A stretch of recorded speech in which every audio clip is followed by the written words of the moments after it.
It had been 8 peaceful months since Diana and I had stepped away from the world of racing. We now lived on a quiet hillside, where every morning began with the scent of wildflowers and the sound of birds.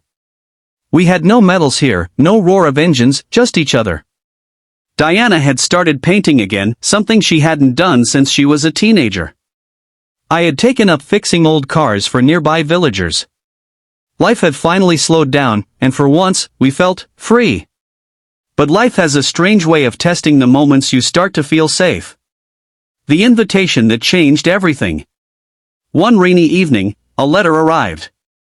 It wasn't from a friend. It wasn't even signed. It was an official invitation to the World Legacy Race, a once-in-a-decade event held in Monaco. Only past champions were selected. Diana's name was on it. I thought I left this behind, she said, holding the letter with trembling fingers. The prize? $10 million. Enough to build hospitals, fund orphanages, or simply disappear forever. But there was one more line. Partner required. Must be the same from your last official race. Me. We both stared at the fire. Neither of us said a word that night. Back into the fire. The next few weeks were a mix of nostalgia and fear. We flew to Monaco. The world greeted Diana like a queen returning to her throne. Cameras, interviews, journalists, everyone wanted a piece of her story. And then we saw him, Lucas Raymond, the reigning champion. Cold eyes, steel jaw, and a reputation for ruthless racing. You should have stayed retired, he whispered to Diana as we passed by. It was clear this wasn't just a race. This was war. A race of wills, not wheels. Day by day, Diana began training again, but something was off.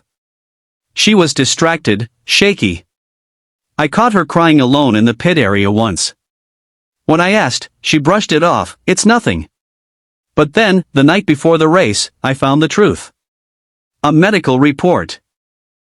Stage 1 nerve deterioration in her right arm. She had been hiding it, fearing she wouldn't be allowed to race. I lost it. You're risking your life for this? Why? Her answer broke me. Because I want to feel alive, before I can't anymore. The legacy race. The day arrived. 20 elite cars, 1 brutal course, 5 continents worth of terrain. The green light blinked. Engines roared. For the first half, we held our own 4th position. But the real chaos began in the desert section. One team crashed out. Another flipped over in a sandstorm. And Lucas? He was leading. By miles. Diana's right hand started trembling. I had to take over some controls mid-race, guiding us through the cliff-edge mountain turns. And then it happened, our brakes gave out. A setup. Sabotage.